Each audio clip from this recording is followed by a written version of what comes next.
What is up, you guys? Steve here and welcome to another video. That's delicious. You guys didn't really think we could start a video without coffee in it, could you? Let's get right to the point. Your guys' time is valuable and I want to make this as short and as informative as possible. But as you guys know, on this channel we do like rafts. We like to spend quite a bit of time in them, and one of the most frequent questions I get is, Steve, what is your raft setup? And that's what we're going to talk about today. Now before we get started, I want to be honest with you guys. I do not personally know anybody from NRS. I am not sponsored. I was not paid to make this video. I'm simply sharing with you guys my own raft setup and the things I like about it, and you guys can decide what is best for you. This is not a sponsored video. I have never in my life talked from anybody from NRS. I have absolutely no acquaintances with them. Now, as you guys know, I currently have an NRS raft, and you guys, I've used it thing excessively. I bought the raft in 2019, and this will be our fourth season now, right? 2022. So we've used it for 3 solid seasons, and I really wanted my experience with it before sharing it with anybody. You guys, that raft has been on most major rivers in Western Montana, Idaho, Washington, Oregon. We've spent countless days in the raft. We've done overnight floats. We've done day floats. We've launched that thing off an embankment. It's been dragged through multiple rocks. I've hit a lot of things with it, more than I probably want to admit to. But when I was shopping for a raft, I wanted the lightest option on the market that would still have the quality and the durability I wanted. And usually for that kind of package, you do have to pay a little bit of money. I'm gonna be upfront with you guys before I started. The cost to build such a fishing setup usually will probably run you between $7,000 and $8,000 today, depending on how fancy you want to get and how much you want to accessorize it. Now, mind you, you don't have to put all the accessories on it right away. You could start fishing and then add things later on as you wish. Now, personally, I wanted to keep this thing pretty simple. I wanted it light and I wanted it modular, meaning I wanted to change things as I went. I knew I'd be doing overnight floats. I also knew that I would be carrying that thing areas to launch it. Here in northern Idaho, where we do a lot of our fishing, in Spokane, where we fish the Spokane River, we don't have boat ramps. Sometimes we have to shoot this thing down launches that are made basically down metal tubes to get down to the water. We have to drag it across rocks. So let's start with the raft itself. The raft I have is the NRS Otter Fishing Dodger XL self-bailing raft. Let's talk about the raft itself. What does it mean that it's a self-bailing raft? If you guys know a lot about rafts, I'm sorry if this is repetitive, but that just means that if the water goes over the top of the raft and gets inside, there's actually holes along the side of the raft where the water will go out, not interfering with the buoyancy and the flotation of the raft on the water. It's helpful, especially if you do some more whitewater stuff. Another main component that was a selling point for me in this particular raft, the Fishing Dodger, is the fact that the tubes actually have a diminishing design. If you guys follow my arrow here, so you guys can see the tube right here, as it comes to the front of the raft, it actually becomes diminished, meaning you start out with a 19-inch tube, and as you guys come to the front or the back of the raft, they actually get smaller to a 17.5-inch tube.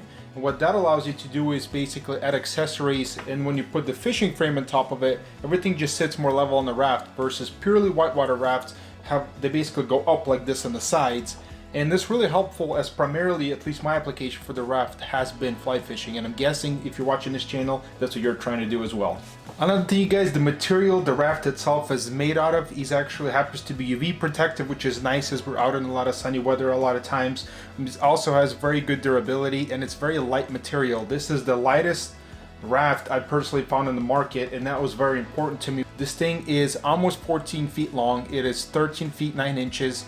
And it is only 103 pounds, which is unheard of, especially considering how durable this raft is. Another cool thing about the raft is if you ever get in this emergency situation, it does have 3 different air chambers. So if you happen to pop one, if something happens, you have 2 completely separate air chambers that will still hold air. The raft has got all around 12 2-inch D-rings around it, 6 handles. So any kind of rigging with it, tying it down, carrying it around is really easy because you got D-rings and handles on all sides. Another thing I want to tell you is I am very rough on equipment, you guys. I do not treat my stuff nicely.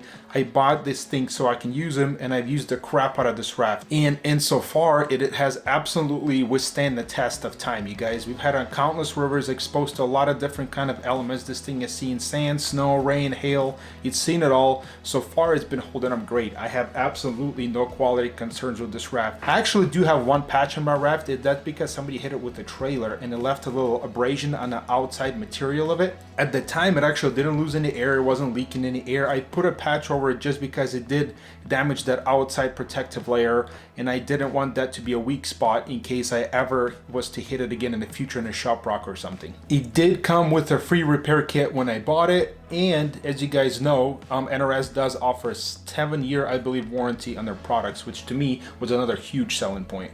Now that should give you guys a pretty good gist of the raft itself. Now let's talk about the frame.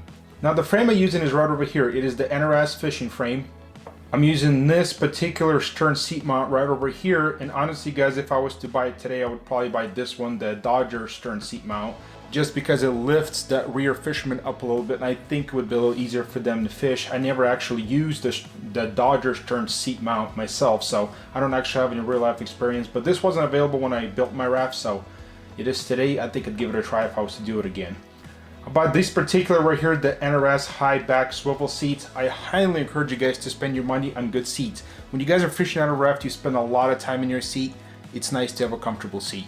And I wouldn't go with anything other than a swivel seat, because as you guys fish, it is nice to be able to swing left and right and cast and look at where you want to be fishing. It's just very convenient. Personally, in my raft, I didn't want any thigh bars, I didn't want any fishing platforms. I wanted to keep this thing as simplistic and as light as possible. I don't have any thigh hooks. You guys can customize this thing so much, as you can see on their own website. Now I do run an NRS Cataract anchor system, as you guys can see right over here. It is an absolutely wonderful anchor system that I think is vital and in your raft. I highly recommend you guys do buy one. It's a quick motion of my hand and I can drop my anchor anywhere I want.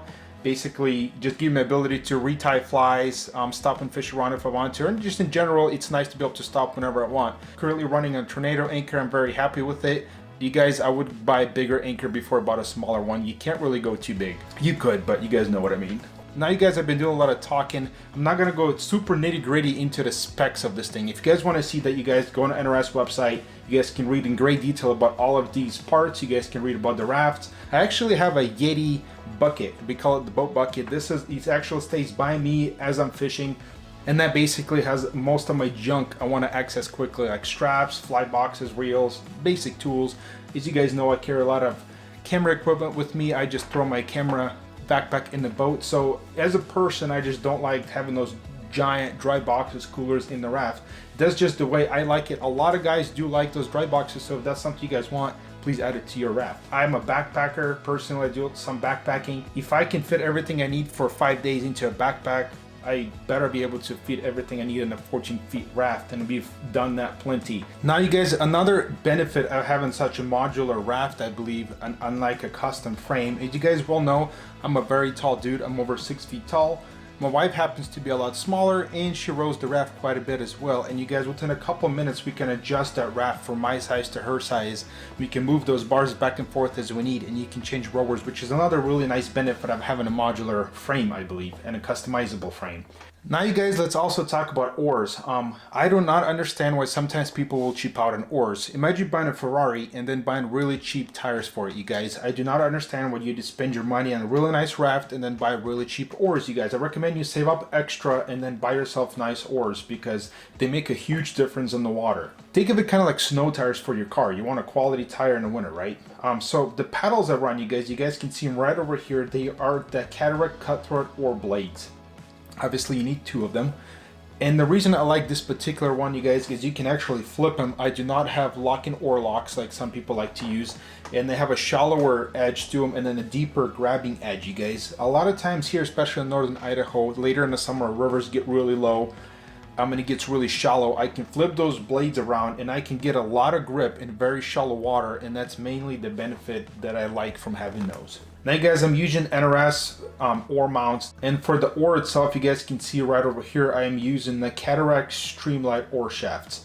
They are light, they're very well balanced. They're currently, I think, my favorite oar on the market since I'm using them. So for my pump, I use this one right here. It's a 200K pump, and I have been very, very happy with it. I'd definitely buy it again. Total weight with the frame and the raft, I believe the total weight on my raft comes in right between 180 and 190 pounds. Now that is something me and my wife can even handle comfortably when we have to load and unload that thing on the water. We don't have too many problems with it. Another thing I would like to mention before I forget, you guys, for my oars, I do like to use these securement devices. They're basically a little ring and a little rope that goes on your oar, then attaches to your oar mounting bracket onto the frame, and I highly recommend you guys. Once you lose an oar, you will definitely buy one, and they are not cheap, as you guys can see. Now, another thing that you guys on the side of my raft, you guys will see I do carry a cheap spare oar. You guys, accidents happen on the water. I've actually never had to use that cheap spare oar before, but I carry it with me because if one day I need it, it will be there available for me. Now let's talk about how it actually handles in the water. Particularly why people do not like rafts is because they are heavier to row, because people prefer drift boats.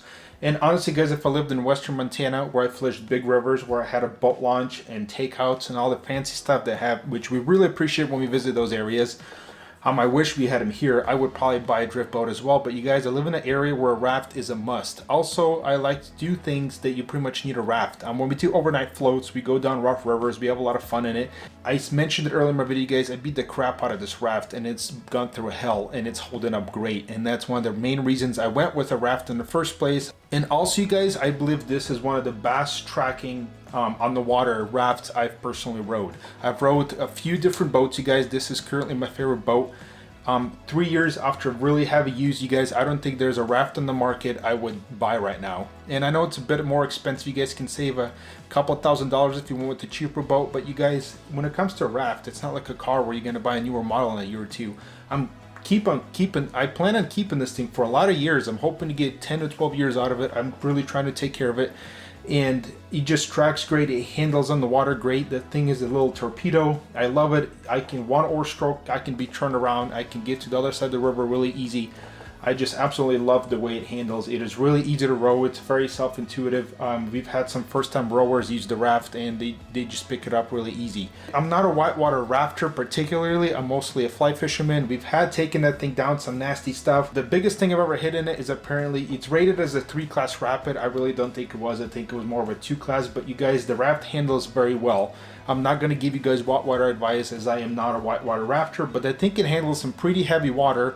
That will mostly depend on your own experience and what you want to do. Now you guys, as far as the negatives about this particular raft, the only thing I can mention is I wish they would powder coat the frame a little bit, you guys. I have a constant issue where the frame rubs on the raft. It leaves a lot of black marks that are really hard to get off, and it just bothers me. I wish they would have I think you can powder coat it and solve that problem, or at least sell some kind of tape we can put underneath it. I don't know. So this is a solution I'm trying to fix myself. So you guys have any tips or advice, let me know. Another thing, you guys, I have not solved a good drink holder solution for this raft, which is a huge problem. You guys know drink holders are must in a raft, and I just haven't had a good solution for drink holders. So NRS, if you can make something we can attach to the frame that'll hold my beer, I would be very thankful. I'm spilling a lot of beer. Now another thing, you guys, rod holders. I just put rods straight into the raft onto the frame. That's where they sit. It is probably not the smartest thing. I'm surprised we haven't lost one yet. And I've tried a couple different rod holder setups for PVC and other things. I just haven't found a solution. I don't have a good answer for that yet. So if something comes up on the market, please let me know. But that's where I'm at right now. How about customer service from NRS? I've had 2 issues. One is when somebody hit my raft with their trailers. You guys, I talked about a little bit of damage. I called them. They were extremely helpful in how I can fix it myself instead of having to travel to Boise, Idaho, is I believe where they're based out of. They sent me a repair kit. They sent me a video on how to do it. They were extremely informative. They talked over it with me on the phone. I put the little patch on, never thought about it since. One time, you guys know the floor of the raft you have to fill with air separately. I have to pump air into it, and it's got a self-release pressure valve on it. One time I had a little bit of sand get in it. We were on a very sandy river and with people's dirty boots back there, and that air, the seal got a little sand and it started constantly leaking air. You guys, I called NRS. Instantly they called me back. They walked me through the repair process once again. It was super intuitive. It was super easy. I'm not super good at fixing things, and I could figure it out. So no complaints there. They've been absolutely wonderful as far as customer service goes. Now, that's the only 2 run-ins I had with them, and hopefully that'll be the only 2 I'll ever have. That being said, you guys, let's say you're someone like me. The first time I wanted to buy a raft, I had absolutely no idea where to start, where to go, who to ask. You guys, great place to stop was on YouTube. You guys can start searching the web. What I did personally is I went to a local fly shop. I personally live in Spokane, Washington. A lot of you guys, I think, are locals that watch this channel. I went to Silver Bow Fly Shop, and they were extremely helpful in just kind of pointing me in the right directions. Here are the options. Here's the parts. The first raft we actually built, one of their employees actually sat down with me. We actually went over all the parts, all the things I would need. They helped me order them. And right now, they actually have complete packages. So if you guys don't want the nitty-grittiness of going online, buying all these separate parts, figuring out how to put it together in your garage. I enjoy that kind of thing. I like the research, I like the process. For me, that's part of the adventure. Silverboat currently offers, and once again, this is not sponsored, complete raft packages. So if you guys just want to just buy a made package, go over to Silverboat. I know they're selling a few different packages right now. You guys will just have to pick up your raft. And wherever you guys are from, if you happen to be from another state and city, which I'm sure some of you are, go talk to your local flaw shop if you just have no idea where to start. Those guys typically are putting guides in the water daily. They're using these boats a lot. They can give you information on the rivers you live near and what kind of boat would be more suitable for that. And I'm sure they'll help you guys, set you guys up. So would I buy a raft again? When I went to buy one, it was kind of nerve-wracking. It's a big investment. Personally, I knew I'm not going to stop fly fishing. I wanted to get into overnight rafting. I wanted to go explore different rivers. You guys, the couple $1,000s we spent in this thing seemed like a lot of money at the time. Honestly, today I don't really look back at that money. Yes, I worked for it at the time. I saved it. I spent it. Seemed like a big chunk. You guys, the countless memories and experiences we've experienced in Raft since, I believe, to me, is well worth all that money well spent. So, and if you guys happen to be a budget, there are cheaper options out there. You guys do your research. Like I said, I'm not trying to sell you this particular product. Thank you for watching. I think this pretty much well covers the setup I have in this particular raft. Would I buy it again today? Absolutely. And if you guys have any questions, you guys know my Instagram, but it'll be linked down below this video. You guys can comment on this video. You guys can direct message me on Instagram personally, and I will answer any of the questions and hopefully point you guys in the right direction. Thank you for tagging along in this little video. Thanks for watching. I hope you guys get in the water and have a lot of fun. See you in the next one.